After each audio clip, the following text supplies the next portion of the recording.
All right. Once again, my name is Ryan Hoger. I'm with Temperature Equipment Corporation. You've logged into this week's webinar, which is on modulating gas furnaces, specifically the Bryant Evolution Plus 98M and the Carrier Infinity 98. You can see the model numbers are up on the screen there. This webinar is being recorded, so you can watch it back later or refer it over to a friend if they need it. If you have any questions as we go, please type them in the question box in the bottom right-hand corner. I'll check it every 10 or 15 minutes or so to see if we have any questions, and I'll do my best to address them right on the spot for the whole audience. And if it's a little bit harder one, then I'll get back to you later on today with the correct answer. Okay, so modulating gas furnaces, here we go. Just to give you a little bit of starting point, we are going to talk a little bit quickly about energy as well as some rebate stuff going on in the Midwest specifically related to these furnaces. I think most of you guys probably know the drill already, and you know that the vast majority of heating in a residential home is space heating. You can see here nationwide average is 44%. It's probably even a little bit more here in the Midwest because we are a heating dominated climate. So if you can get energy savings correct with your building envelope on your house and your HVAC system on your heating side, you can save quite a bit of energy. So today we're going to talk specifically on the furnace side of the equation. And then just to get everybody up on the same page, just so everybody's in the loop, the state of Illinois, where most of you are calling in from, is currently using the International Energy Conservation Code 2009 version. Other neighboring states have similar codes, like Wisconsin I know is on the same code as well. In Illinois here, though, we are adopting the 2012 version, and that goes into effect on January 1st, 2013. So that goes into effect in 3.5 months, which sounds like it's a long time away, but it's actually really, really soon.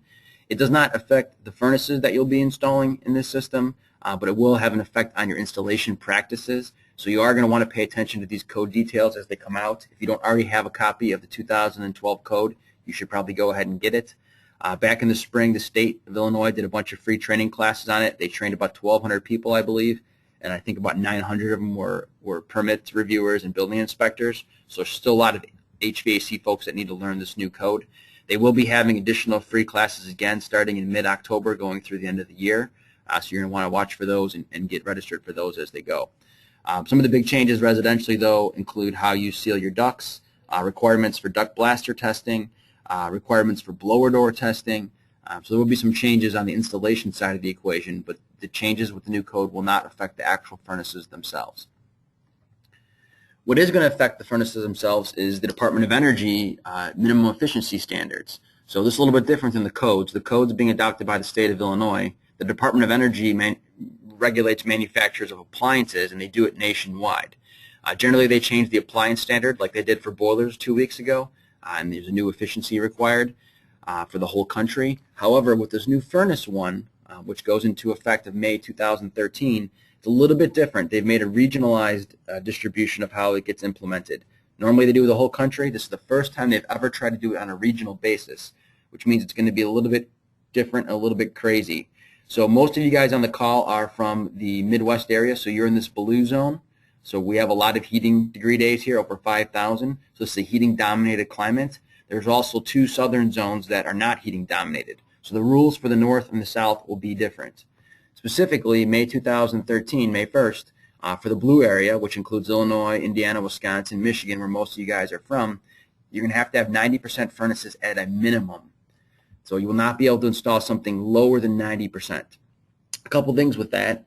Normally the DOE standards go into effect based on manufacturing date, but because of this regionalized implementation, the manufacturers will still be making furnaces for the southern climate that are 80%. So they can't do it based on manufacturing date.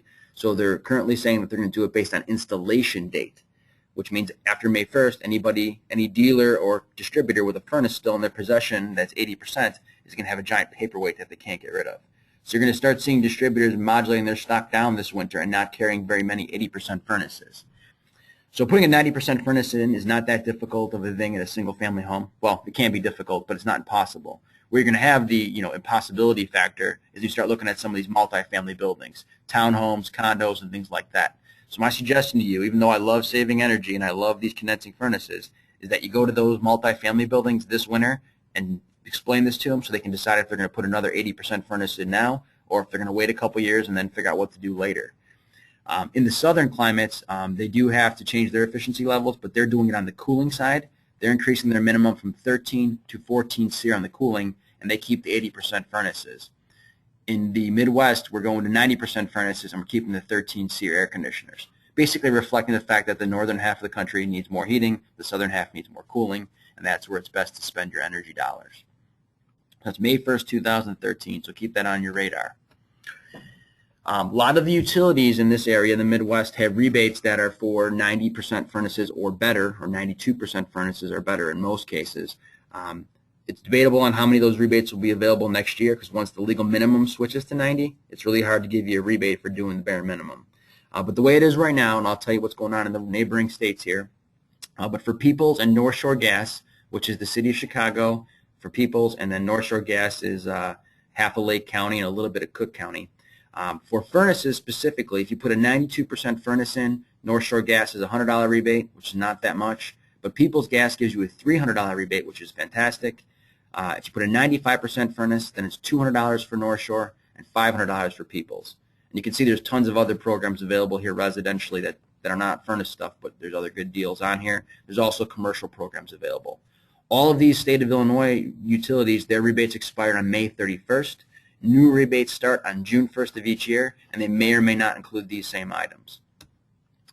If you also do your air conditioner upgrade at the same time as your furnace, the electric company, ComEd, kicks in $250.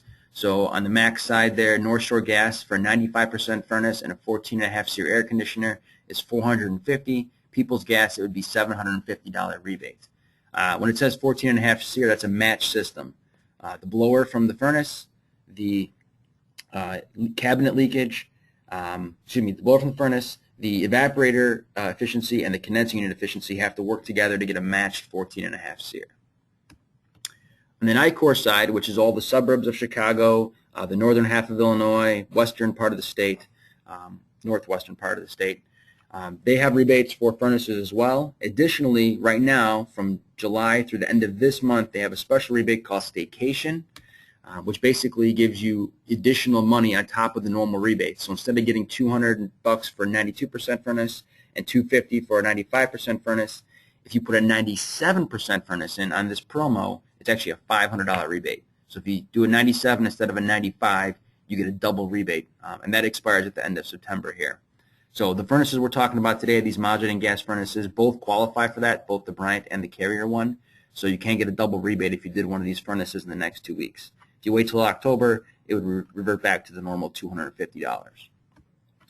And that applies to all the combo programs with the ComEd stuff as well. So if you put in a 97% furnace with a 14.5 SEER air conditioner, you get a $750 rebate from NICOR and ComEd together. And then they also have a program where you can do the furnace, air conditioner, and the water heater and get even more money. So in regards to today's 97% furnaces, down at the bottom here, if you put a 97% furnace in with a 16 SEER air conditioner, an Energy Star water heater, a little bit of pipe insulation on the water heater, and a programmable stat, it's a $1,500 rebate from the utilities. And that's on top of the rebates from the manufacturer. So hopefully that makes sense to y'all. For those of you guys over in Indiana, we had several folks from Indiana join us today. The NIPSCO utility has rebates there for furnaces as well. There's a 92% furnace rebate for $150. There is a 95% furnace rebate for $200. And there's a 95% furnace with an ECM motor. We'll talk more about ECM motors in a little bit. But if you have an ECM motor in there, then it's a $300 rebate for the furnace. The NIPSCO ones expire at the end of this year, and then it's very likely that next year they'll have a new program roll out as well. The folks up in Michigan, same kind of deal. 94% furnace is $100. A 95% furnace is $200. And then if you add an ECM motor to that 95% furnace, it's an extra $100, as you can see down there at the bottom. Those also expire at the end of the year, but very likely a new program will launch in 2013. And lastly, for the folks up in Wisconsin, we had several Wisconsin guys log in. If you do a 90% furnace with an ECM motor, it's $125. If you do a 95% furnace with an ECM, it's $275. So there's plenty of ways to get some money for some of these furnaces, anywhere from $250 up to like $750. What I'm going to do real quick here is look at the questions, because I'm sure some of these topics probably generated some questions. There, you guys are all rebate and code experts. It looks like you are. You're all rebate and code experts. Well, if you do have questions on any of those topics, type them in, and I'll check them again in a little bit, and we'll answer the questions as we go. All right, so specifically with Bryant and Carrier condensing furnaces, I'll show you what the whole lineup looks like here, but we're going to spend our time on the modulating gas furnaces because that's the one that's fairly unique. So the Bryant offering for condensing furnaces, and they still have 80%ers at least for a little while longer in this area till May, but this is what the lineup looks like on the condensing side, so 90% and above. On the lower end tier is the legacy line. There's two furnaces in that line, a 92 and a 95%. They're both single stage heating, and they both have plain Jane PSC motors. They're the typical 4-tap motors, and we're using 2 of the speeds, 1 speed for heating, 1 speed for cooling. Kind of the regular deal. The middle of the line is the preferred series, and those furnaces are 96% AFUE. There's a 1-stage or a 2-stage version available. Generally, we only stock the 2-stage because at that point people are interested in comfort. And both of these furnaces would use what we call a boost ECM motor. Some other manufacturers over the years have called it X13. So this is an ECM motor, electrically commutated motor, which means it's going to be more efficient than the PSC motors. And it also means that we have more speed control. So we actually modulate these guys at 3 different fan speeds. There'll be 1 speed for 2-stage heating, 1 speed for 2-stage cooling, and then a 3rd speed for 1 heat, 1 cool, fan only, and dehumidification modes. So you get some additional speeds there than you would get over the regular PSC blower, mainly to handle additional gas and cooling stages. Then on the Evolution tier, which is the top of the line furnace tier, there's 2 furnaces there. There's the 2-stage furnace, which is 96% efficient with a variable speed ECM motor. So unlike the other ECM motors, variable speed means this guy modulates up and down on his airflow. He's not going to 3 specific speeds like the preferred series. This guy's ramping up from some minimum up to 100% and anywhere in between that he needs to be. Then there's the 987M, which is the top of the line. That guy, depending on the size, is 97 or 98% efficient. Most of them are 97% efficient. It's a modulating gas furnace, meaning that it's not 1, 2, or 3 stages like we used to have. This is fully modulating, so it goes from 40% at the minimum up to 100% at the maximum, and it does it in 1% increments. So 40, 41, 42, all the way on up, 70, 80, 90, 100%. It's basically a 61-stage gas furnace. It also has a variable speed motor in it, so the airflow ramps up and down, just like the gas valve ramps up and down. And the inducer motors ramp up and down on this as well. So you got 3 things modulating there. The gas valve, the supply blower, and the inducer motor are all modulating. So hopefully that makes sense to everybody. There is a slight difference on the fans between this modulating unit and the 2-stage unit on the Evolution. The modulating gas unit, his variable speed motor communicates with the motor and collects data on him, so we can use it for that Evolution zoning system that some of you guys use. The 986T, the 2nd tier one, does not work with the Evolution zoning system. It just works with the regular Evolution single zone controls. So if you got an Evolution zoning, you need to go up to the 987M. It's the only condensing furnace that would be compatible with the Evolution zoning system. There is still an 80%er that's compatible with that zoning system, but for condensing furnaces, he's the only one. Okay, hopefully that makes sense. On the Carrier side, very similar lineup as most of you guys would expect. There's the Comfort Series, Performance Series, and Infinity Series, as we call them on the Carrier side. The Comfort Series has 3 furnaces, but we only stock 2 of them here in Illinois. They're just like the Bryant ones. They're 92 and 95% efficient, single-stage gas heat, and regular plain Jane PSC motors. Nothing overly sexy there. The middle tier is the Performance Series. These are the 96% gas furnaces. There's a 1 and a 2-stage. We stock the 2-stage here locally. That has the ECM motor, so it's more efficient on the fan side than the Comfort Series would be. And it also is more comfortable because I have different airflow speeds for the different stages of heating and cooling and other functions like dehumidification and fan only. And then there's the Infinity Series, where the top 2 units are. So the 59TN6, that's a 96% efficient furnace. It's 2 stages on the gas side, and it has a variable speed ECM motor for the supply fan. And then the inducer motor is 2-stage. Then there's the 59MN7, which is the furnace we're concentrating on today. It's mostly 97% efficient, although a couple sizes are above 98% efficient. It has the modulating gas valve, just like we had over here on the Bryant top tier unit. So the modulating gas valve with the variable speed fan and the variable speed inducer motor. In this case, on the Carrier side, both of these units here, the 59MN7 and the 59TN6, are both compatible with their communicating zoning system, which is called Infinity. All right, so that's the kind of the furnace lineup. We're going to focus on the two modulating gas units. Let's just check real quick to see if any questions had popped up so far. And nope, we're good on questions right now. Okay, so some of the highlights of both the Carrier and Bryant furnaces. I know I got a Carrier picture up right here right now, but it applies to both of these guys.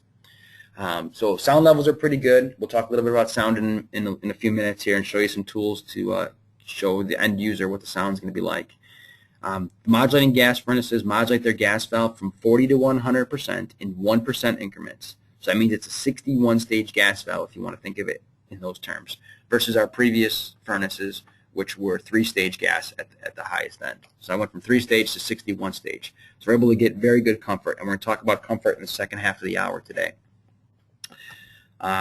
This is what the furnace looks like. So it's got a different kind of panel than we used to have before. You can see that it's a split door design, so the top door and bottom door are independent of each other. Both of them open up with quarter-turn knob screws. So you just turn them to 90 degrees and then pull the panel light off. It takes 1 second to get into this furnace. We'll talk a little bit more about that today too. All these furnaces are 35 inches in height, not just the modulating gas ones, but the entire line for both Bryant and Carrier on the condensing furnaces. The old ones, as you know, were 40 inches tall. Now we went down to 35 inches, so you're saving 5 inches of height, which means you got room for larger evaporator coils, humidifiers, whatever else you're trying to jam in there. More space to put in a plenum box on the return on the bottom. You got more flexibility than you used to have. All the models, not just the modulating ones, are 4-way multi-poise. That means that we can have airflow going in all 4 directions. We can rotate this guy however we want. Right now he's shown in an upflow configuration, so return air comes in the bottom or the side, goes up through the cabinet and discharges up the top.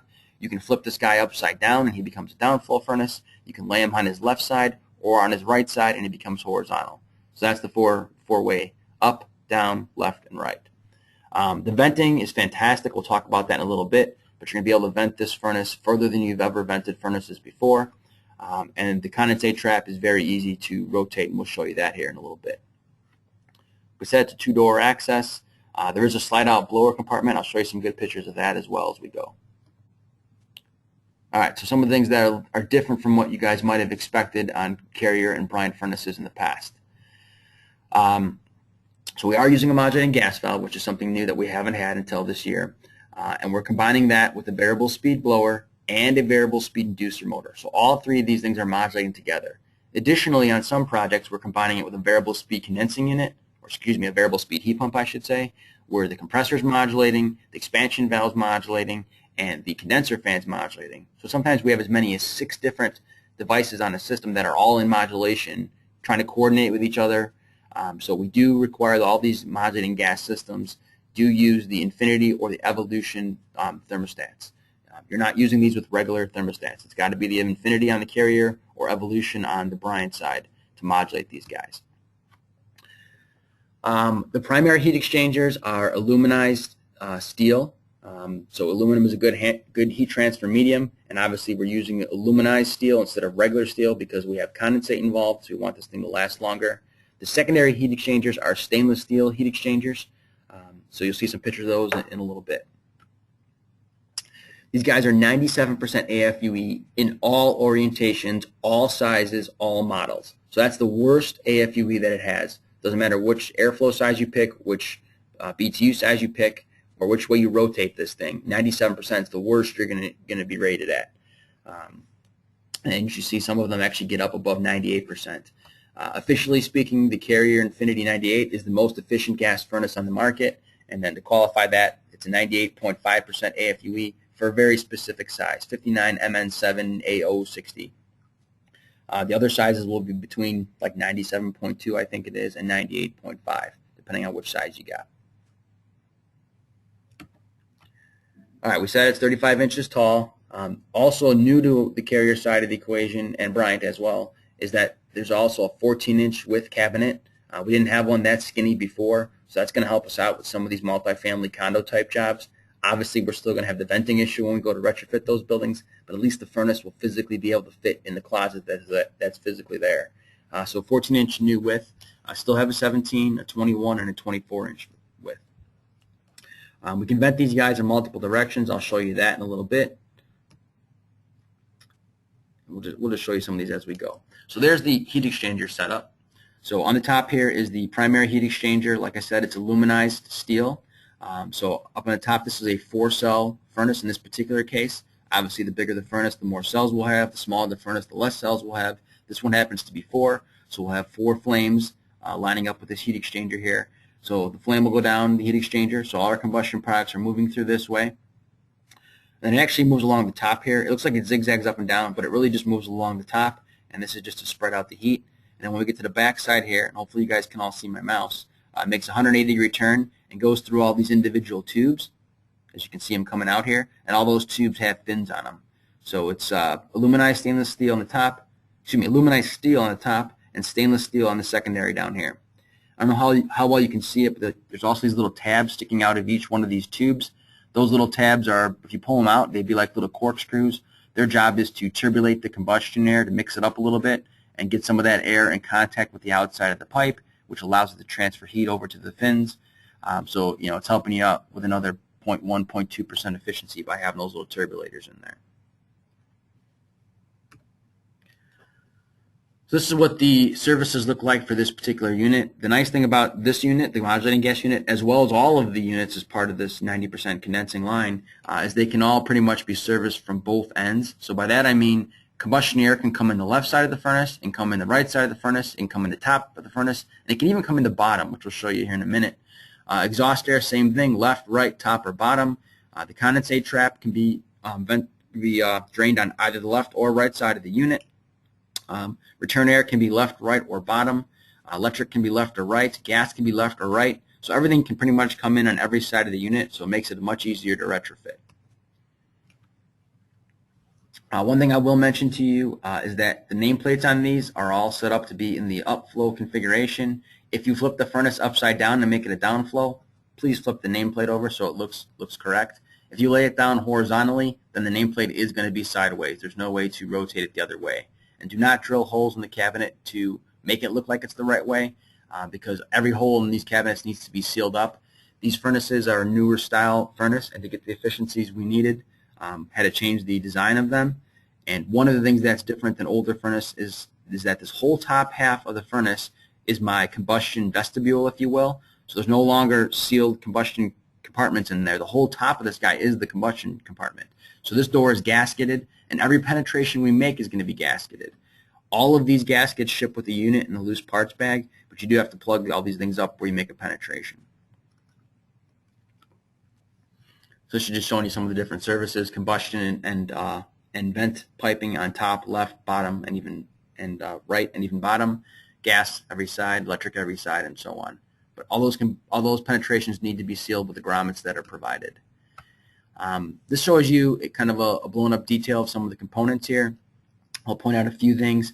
Up here on the right side here is the venting elbow. I'll show you some photos of this in a minute. But this elbow can be rotated to go any direction. There's a little clamp that you would loosen up, and then you can vent it to the right, vent it to the left, vent it down, or vent it up, depending on which way this thing's going to be orientated when you rotate the furnace. And as you flip the furnace on its side or upside down for downflow configuration, this condensate trap needs to move. Right now he's in a great spot. Gravity's working in his favor. Water drains down. But if I flip this whole thing over, now the trap will be up in this corner. So I do have to flip these guys. On the left side, there's 3 little plugs here. I pull the plugs out.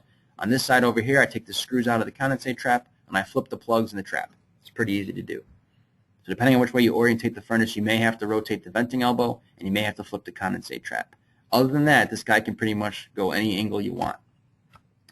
So speaking of the condensate trap, the beta sites 2 years ago, they asked for clear condensate traps so you can see if something's clogged in the condensate trap, which sounds like a great idea, and they actually did that for the beta sites, which worked great for technicians. However, homeowners would ask questions like, what the heck is that, gunk in there? Even though it's nothing that's causing a problem, it doesn't look pretty. So what they ended up doing in the production versions is the front is opaque, it's white basically, or black, and the back is clear. So the technician could take the trap off, see the back, see if something was clogging it, but the homeowner's not going to see if there's any weird, puddles of water in there and stuff like that. So it's kind of a nice combo.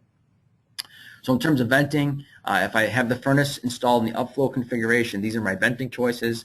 I can go out the left side of the furnace, I can go out the top of the furnace, I can go out the right side of the furnace. All I have to do is rotate this venting elbow. Combustion air can come in all the same ways as well, right, top or left, and I can mix and match. I can have my exhaust going out the left, but my combustion going in the top if I wanted to do that. Well, usually they're going out the same side for installation convenience. That's upflow. If I flip the furnace upside down and I make them a downflow furnace, then my choices are going to be venting out the left again, venting out the right again, or if I need to, because I have no space on the left or right, I can vent back through the blower compartment and vent down out. In order to do that, I got to get a special internal venting kit, which basically helps me seal these penetrations that I'm making, so I can run this PVC straight through the blower compartment and out. This is not ideal because now you're going to be blocking the controls and stuff on the blower and makes it harder to service. So if you can go left or right, you should do it. But if you're in some weird little tight closet space and you have to go back out this way, you can do it with the right kit. Same thing with the horizontal situations. The top of the furnace in this case is on the left side here. So I can vent out the top of the furnace, which is now the left. Or I can vent out the top right here. Or with the internal vent kit, I can cut through the blower section, sealing up those penetrations. And then right hand would be the same, just the opposite of the left hand, obviously. Let me check real quick if we have any questions come in. Make sure we get those answered. No questions right now. Okay, we're good for the moment. If you get questions, please just type them in the bottom right-hand corner, and I'll do my best to answer them as we go here. So this is showing you a blown-up detail of the elbow, the venting elbow, and you can see it's got a little clamp on here. It looks like a radiator hose clamp, basically. If I loosen that up, I can then rotate this elbow to be vertical like it is out of the box, to make it left, to make it right, to make it go down. So I have that ability to do that. Venting size, we can vent these furnaces much further than we ever vented furnaces before. We're usually capped at like 70, 80 feet maximum vent length. Now we can go much further than that. We can get up over 200 feet of venting. Here in the Midwest, our altitude is low, so we're always using the top half of these tables. And I apologize to you guys out of state because I didn't even bother putting the real high altitudes on here. So if you're in Denver or something, then you need to look it up. But for everybody here who's between 0 and 2,000 feet of elevation, which is the entire Midwest, this top half of the table is what you'd be concerned with. So if I take a typical 100,000 BTU furnace, this table is telling me I cannot vent it with 1.5-inch PVC, which you would expect you couldn't do. If I use 2-inch, I can vent 25 feet, 2.5, which is a real oddball size. I could do 110, 3-inch, which is 235, and 4-inch, I could do 265 feet of venting with these furnaces. That's equivalent feet of venting, right? So you guys probably know the drill with that. It means every time you have an elbow or a bend, you need to take a penalty for that in your total feet. So my elbow, depending on what style it is, can be anywhere from a 3 to 8 foot pressure drop equivalent. So if I had, a bunch of medium radius elbows, if I had, whatever, 5 of them, 5 times 5 is 25 feet. So now I can vent in 3-inch pipe instead of 235, it becomes 210 feet maximum, right? And this is feet from the furnace to the exterior. So that's the combustion intake pipe can be, in this case, 235 feet of 3-inch pipe, and the exhaust pipe can be another 235 feet on its end. So it is quite a bit of distance. So that venting distance, combined with the new skinnier 14-inch size furnaces that are available, are both specifically there because I know there's going to be an issue venting some of these things in multifamily condo buildings when 90% becomes the minimum. It's still going to be a venting nightmare in those buildings, but at least the furnace is going to have the ability to do it if you got somewhere to run the pipe. That's the hard part. You could also use combustion air from the space if you have to. It is strongly recommended you have the combustion pipe go all the way to the outdoors to bring air in from outside. That way you're not messing with the pressurization of the home at all. But if you need to grab combustion air from the space itself, you're allowed to do that. You do have to install a little bit of pipe on the inlet side of the furnace just so the motor has a little bit of resistance to pull against. So you have to have basically 12 inches of pipe, a foot of pipe, and a 90-degree elbow on there somewhere. They don't care if it's the elbow in the pipe or the pipe in the elbow, but you need to get a little bit of resistance on the inlet. Only do that if you absolutely have to. The better way would be to pull combustion air directly from the outdoors. Then you don't have to worry about pulling the house into a negative pressure. We get the question a lot too about putting screening on the inlet so animals don't crawl in there. You can definitely do that. All right, so there's a bigger blow up of the heat exchanger we looked at earlier. You can see the fins a little bit better on this one, and you can also see those little tabs where the turbulators are going through there. So once again, combustion goes through the top of this guy, snakes his way through the heat exchanger, moves along the top path here, makes a 180-degree turn, and then comes through all these individual tubes where they spread their heat out over the fins. This is a much different secondary heat exchanger design than the Bryant and Carrier folks have had in the past. So this is definitely different. This is the first time we've had a tube and fin style heat exchanger. So we kind of already covered those guys. Stainless steel tubes, aluminum fins. The tubes are stainless steel because we have condensate in there, and we want that to not eat away at anything. All right, here's a blow-up picture of the modulating gas valve that's on both of these furnaces. It's nothing overly exciting to see. It's basically a gas valve. There's the typical on-off switch that's there. Plus, you'll have the the Hancock switch that you'll put on external to the furnace. One of the things in regarding adjusting this that's different than other modulating gas valves is that most modulating gas valves, you adjust the center point of where you want it to be when you're doing your combustion analysis, and then you gotta have to check it on the low and the high end to make sure you did a good job. This guy actually has the ability to make an adjustment at the low end and make an adjustment at the high end, so you don't have to have as much trouble when you're setting it up with your combustion analyzer. So the modulating gas valve is basically a diaphragm-style gas valve. It is a slow opening valve. It's getting its signal directly from the circuit board of the furnace, where he's giving you the command of how much capacity he wants. Like you can see down here, 40% is on the low end. We don't modulate below that. 100% on the high end. We can go in 1% increments. One of the unique things about this particular gas valve, and mainly the controls that we have it connected to inside the furnace, is that we actually ramp this gas valve up and down. So we can go, from 40 up to 72%, and then drop it back down to 65% if we want to, as the space needs change. So we can go up and down all day long, which doesn't sound like all that unique of a thing to do. But if you look at any of the competitive furnaces from other manufacturers and look at their sequence of operation, I believe none of them, and at least I haven't found one yet, none of them ramp their furnace down. So only the Carrier and Bryant furnaces can actually ramp back down. Other furnaces ramp up in their modulation, and then eventually what they'll do is if they start overshooting their set point a little bit, they'll shut the furnace off, wait a few minutes, and then restart the furnace and ramp it to the capacity that they want. We're not going to shut it down. We're going to ramp this guy up and down all day long. We'll talk more about that in a few minutes here.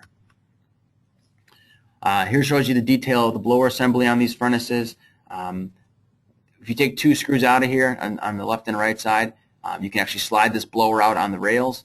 They do give you enough whip connection. You don't see it on here, but the connection that goes over to the main electrical section. You can actually slide this blower out while leaving it wired up and set it down on the ground. So you can service the blower as well as the underside of the heat exchanger without having to disconnect all of the wires. Obviously, you'll disconnect power at the disconnect switch, but you won't have to undo all these wire harnesses. It makes it a little bit easier to service. All right, let me check again to see if anybody had any questions. All right, we got some questions here. Let's see if we can read them here. All right, so the first question is 59MN7, which is the modulating gas furnace for Carrier, is separated, not sealed combustion. All right, so let's address that real quick. Let's just go back to a picture so we can see that just for a moment. We'll just use one of these pictures for right now just so you can kind of see what he's talking about. So on the front here, there would normally be a door on here. And this door can be taken on and off, obviously. Once you take the door off, you've broken the seal. So this would be what you would call sealed combustion, assuming that you did put all your grommets and everything on here, and when you brought your electrical wires in, you sealed those up. The door itself has the gaskets around it. So it is a separated combustion type unit, but it's only going to be sealed depending on how well you've sealed every penetration you made. So it's not the traditional sealed combustion unit where I'd have this top half of the burner section with its own sealed compartment. When you take this front door off, you will see the actual flames right here. So it's not really, I guess you would say I wouldn't say it's really a truly sealed combustion. It could be if you sealed it up well, but don't use it for like a paint booth application or something like that where you need sealed combustion because of the air quality issue. But for a typical residential situation, I guess you could call it sealed combustion. Second question is from Fred. What is the recommended CFM for the use of a return air filter box? That's a great question. I didn't have that slide in here, but we do that in the installation classes. And it's going to be, generally speaking, with all these furnaces, when you get to about 1500 CFM, let's see if we can actually pull up the actual slide that would have been in here while I'm looking for Fred's answer.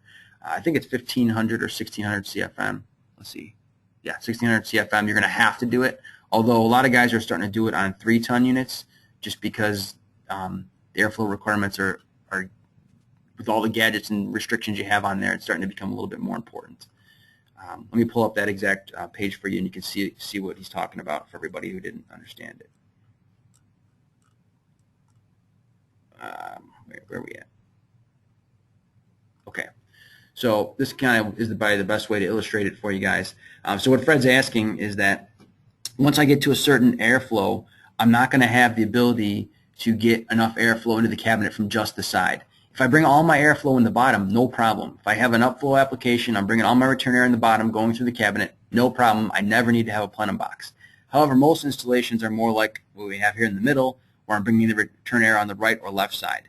So once I get above a certain size, and you can see here the actual CFM is 1800 officially. So when you get to 1800 CFM or more, you cannot take it all in one side, the right or left side.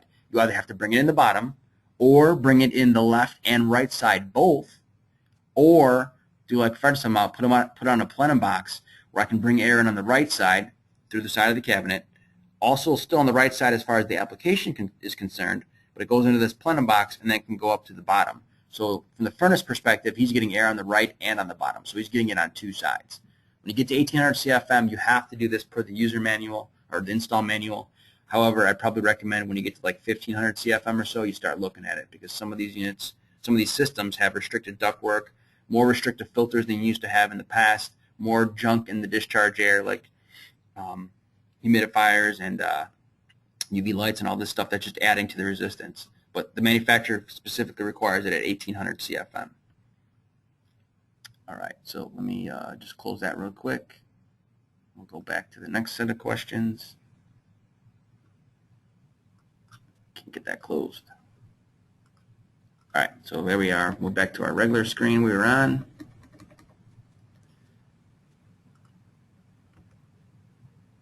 All right, so then the next question we had, oops, sorry guys, there's what you wanted. The next question we had was from Tim. Your slide is showing a short radius ELS. Is this correct? On the furnace venting. I'm not sure what Fred's question is. Elbows. Your slide is showing short radius elbows. Is this correct? You can use short or long radius elbows. It's just that the short radius elbows, as you can see on the chart here, are going to have a larger penalty associated with them than longer radius elbows. So you can use either one. The longer radius, like these long radius 90s, only have a 3-foot equivalent pressure drop associated with them. So that only takes 3 feet off of your venting maximum. Whereas if you used tighter elbows, like this real tight 90 up here on top, that's an 8-foot pressure drop penalty. Or if you had a T for some reason, which you would try to avoid, it'd be a 16-foot penalty. So the long radius or short radius elbows can be used. It just depends on how much pressure drop penalty you're willing to sacrifice. In terms of the minimum combustion air inlet, you need a foot of pipe plus a tight radius elbow on here. All right. The next question is also from Fred. Is it a one-piece heat exchanger? Can I replace just the primary or secondary? I believe that it's the whole thing. If you add a replacement one, you have to do the whole thing. This furnace has only been available for a year, so I haven't had to deal too much with looking at how to replace a heat exchanger. But I believe the service guys told me that it's a whole assembly that you would get. Both primary and secondary would be one. You can physically separate them, so maybe down the road you could buy them separately, but they can physically be separated. But I don't know that you want to do that. Fred, if you need a more official answer because you have a specific job in mind, we'll get it from the service guys. Okay, one more question and then we will switch over. Is it okay to use a bypass humidifier with a variable speed furnace? I'm not sure what's driving Bart's question in that regard. You certainly could use a bypass humidifier. The variable speed furnace will ramp up and down according to what he needs for heating and cooling requirements, as well as any static pressure calculations. And having the bypass on there, I mean, it's not going to affect that. It's going to permanently affect it, but it's not going to affect how it modulates. So I don't see any reason why you couldn't use a bypass humidifier. I don't see a problem with that at all. If you got a specific reason why you think it's a problem, Bart, I'll try to answer that at the next question break here. All right, so let's jump back to this presentation here. All right, so specifically now we want to kind of talk about what happens on the sales side of the equation in terms of talking to the homeowner. What things should they expect? Which things do they might want? So some of you guys have seen this chart before. We've used it with heat pump classes and things like that. But it shows you how many hours of heating requirements we have in this region of the country. So if you look specifically at Chicago right now, which is kind of the center of the Midwest here, we have 6,000 total bin hours in the heating scenario. Heating in this case is defined as being less than 65 degrees outside. So 6,000 of our hours are at that point. We have 8,700 hours in the year, and 6,000 of them is below 65 degrees outside. So we are by far a heating dominated climate. However, 4,500 of those hours are between 30 and 65 degrees outside. So half of our year in the Chicagoland area and the surrounding towns, we are between 30 and 65 degrees outside, which is pretty mild. As you guys know, you probably size furnaces for 0 or minus 10 degrees outside, but it hardly ever gets to that point. So if you have a furnace that can stage down to handle the mild times and stage back up to handle the minus 10 degree day, that's kind of the ideal scenario. And the more stages you have, the better. In the case of the modulating gas valve, it's 61 stages, which is quite a bit.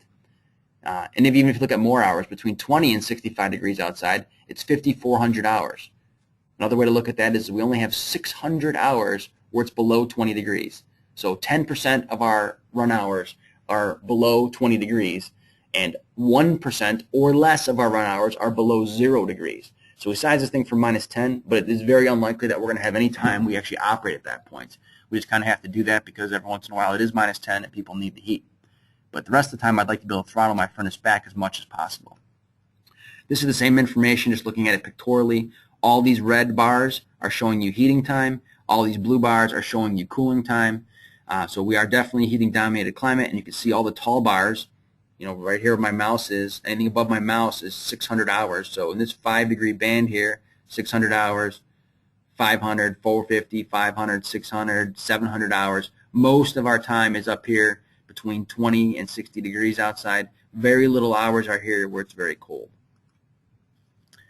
Some of you guys may have seen this chart from years gone by, but this is kind of one of the ways we try to explain to a homeowner on why they might want multiple stages, or in our case, even modulating operation. These little tiny blue ones here show you low fire capacities. These red ones show you high fire capacities. A normal 1 or 2 stage furnace basically turns on its burner, boom, you get full capacity of 100%, you meet your set point, you shut it off. When it gets cold again, you turn it back on. So you're turning the furnace on and off, on and off, on and off. What that is doing 2 negative things for you. One is it is basically blasting 120 degree air at someone in the space, and then it's blasting 70 degree air. Then 120, then 70, then 120, then 70. So it's not very comfortable to have your furnace turning on and off like that. The other thing you're doing is reducing the longevity of your furnace.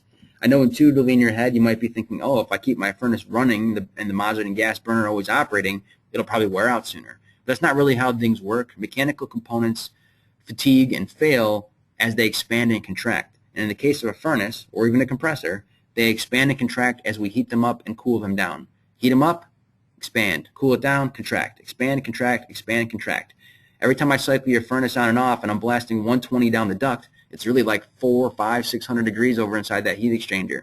So I'm blasting 120 down at you, then 70, then 120. The metal's expanding and contracting, and stage furnaces should have a lower lifespan than a modulating gas furnace should have.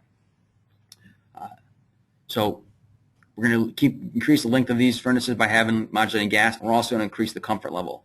90% of the winter, I'm going to be able to keep this furnace modulating at something less than 100% capacity. Then every once in a while, it's going to be -5, -10 degrees outside, and I will have to actually ramp up to 100%.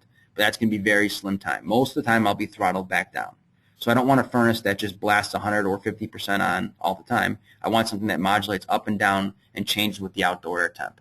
Something that looks something like this. On this particular chart on the bottom, we have -10 to 80 degrees of outdoor air temperature on this chart.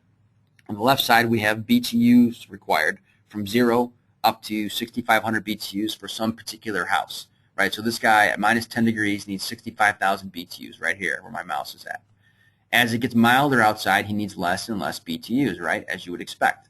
What I'd like to do is have my furnace track how many BTUs he needs at every given moment in time throughout the winter and follow right along this line. That's that green line here. I want my furnace to track exactly what the requirement is. If it's 20 degrees outside and this guy needs 36,000 BTUs, then I want to ramp my furnace to 36,000 BTUs. There's no reason to give him 65,000 BTUs for 5 minutes and then give him 0 for the next 5 minutes. Yeah, it'll still average out to 36,000 BTUs, but wouldn't I rather just give him a consistent 36,000 nonstop? So I'm going to track this load line of the house and ramp up and down the load line. And the only time I'm going to have to fall off that is when I get down to a point where I'm less than 40% of the capacity of the furnace. Then I can't modulate down any further below 40%, and I will actually have to stage the furnace off. In this particular guy's house, that's going to happen in the high 40-degree outside air temperatures. I'll actually have to stage him on and off a little bit. But even then, I'm going to stage him from 0 to 40%. And then once it starts getting colder outside, below 45 degrees, I'll just ramp along this line again and not shut off at all. So pretty much this furnace, whether it's the Bryant 987M or the Carrier 59MN7, in the wintertime, when I get below a certain temperature, depending on the house, in this guy's house, 45 degrees, I'm never going to shut off the gas at all. I'm going to leave it on the whole winter long. It's going to operate continuously, giving him a constant discharge temperature all the time. So that's pretty significant for a couple of reasons. One, like I said, it's going to reduce the amount of start and stops, which is going to reduce expansion and increase heat exchanger life.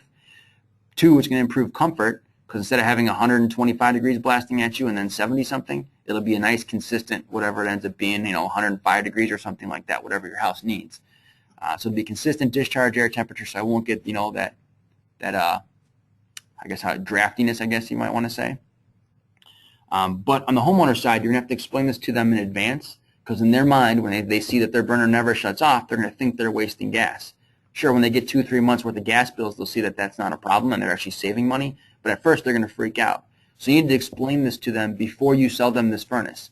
If they don't want the furnace to be running nonstop, then they're probably not a good candidate to get a modulating gas furnace. But once you explain to them how this comfort's going to work, it's probably going to be a good deal for them. One of the examples we like to use a lot of times with homeowners, I'll give you 2 examples. One of them is the garden example. Some of you guys may have heard me talk about this before. If you've got a garden to water in your backyard and it needs 5 gallons a day worth of water, you can walk out there with your garden hose, turn it on full blast, flood 5 gallons into a giant puddle and let it soak in and call it a day, right?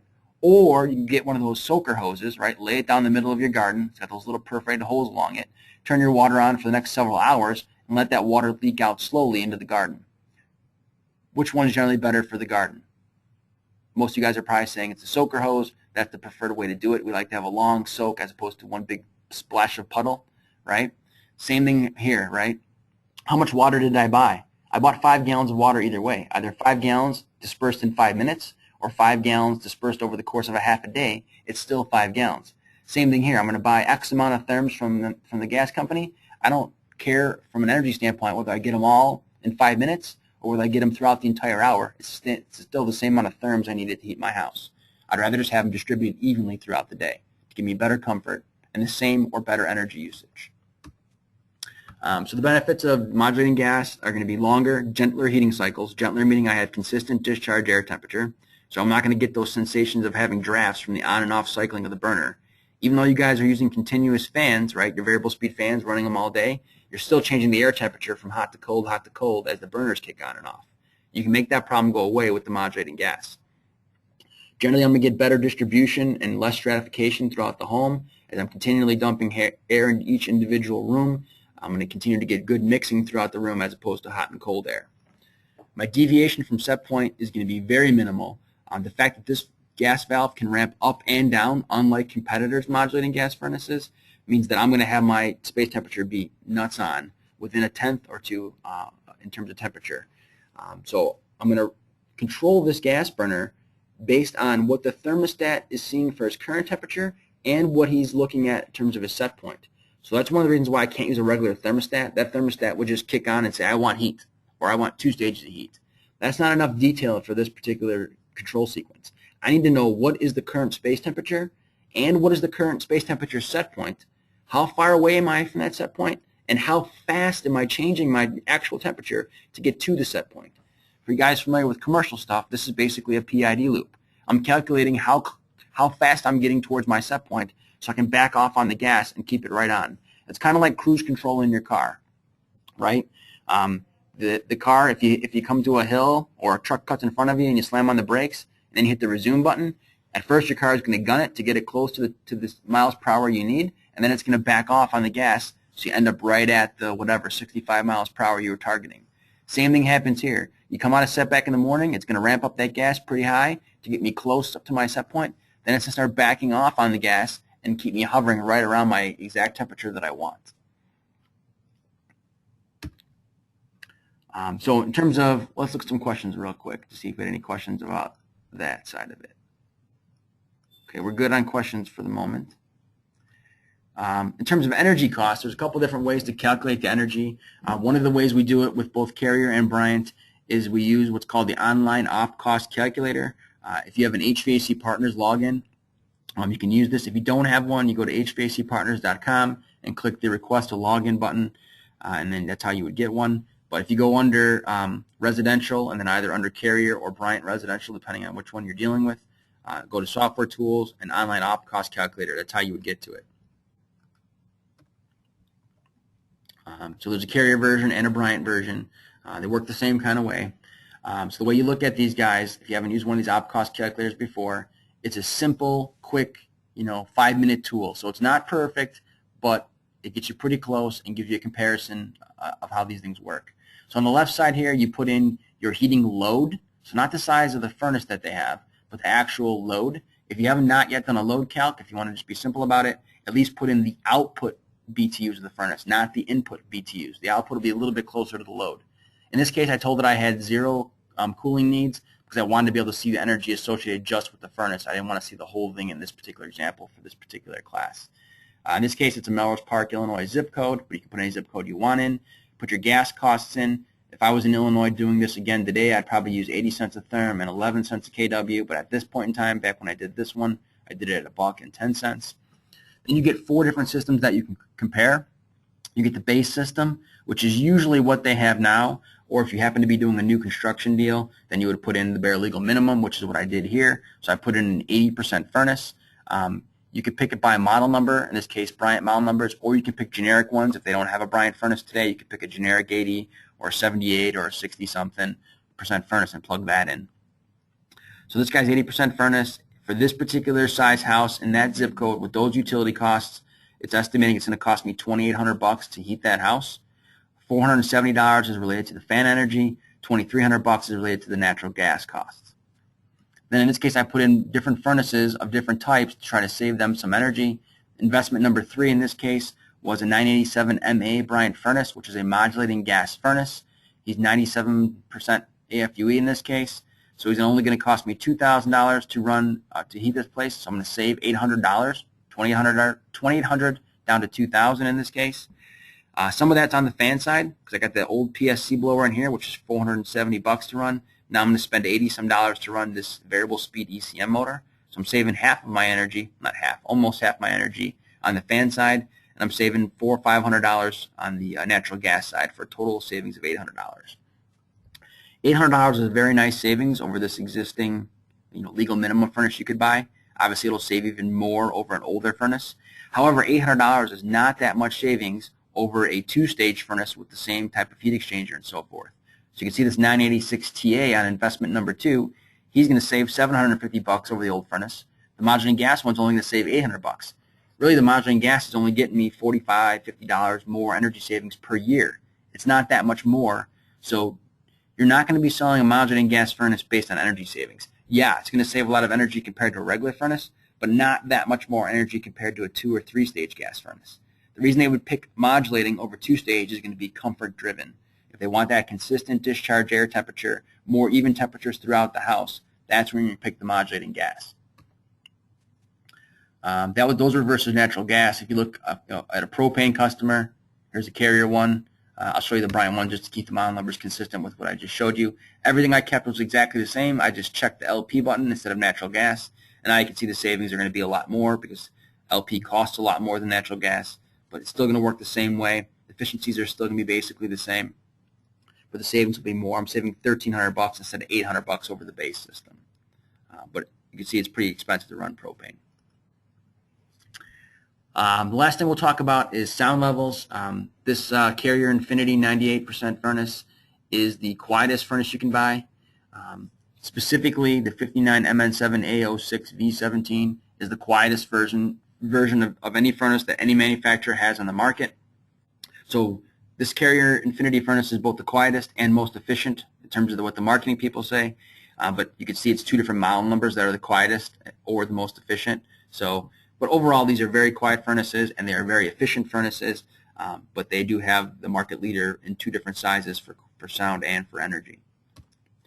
The best way to compare some of these energy items is to use some of the sound apps that are available. These have been out for several years now from Bryant and Carrier, but they have added these newer furnaces to them in the past 6 months or so.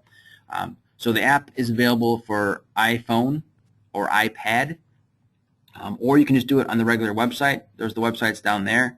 The website for Bryant is bryfurnaces.com. For Carrier, it's cacfurnaces.com. If you go to either one of those sites, you can do these sound comparisons. There's basically two things you can do on here.